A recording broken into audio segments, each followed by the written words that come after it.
If your Kia Sportage is beeping but won't crank, it's usually a signal that the electronics are alive but the power is too low.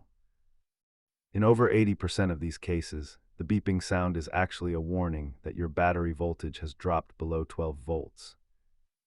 Let's run through the diagnostic checklist to see if you can fix this in your driveway. Start by ensuring you are fully in park and try holding your key fob directly against the start button to bypass a dead fob battery. The most common culprits are low voltage, loose battery terminals, or a faulty brake pedal position switch.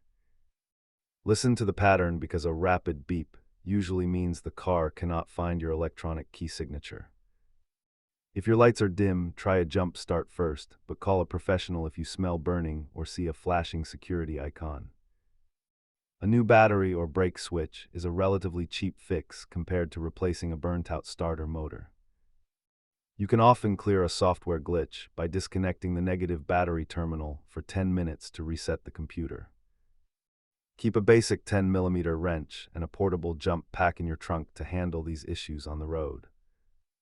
Remember that modern electronics are sensitive, so a battery that seems okay might still be too weak to start the engine. Clean those terminals and test your battery voltage. If this helped you get back on the road, subscribe for more Sportage tips.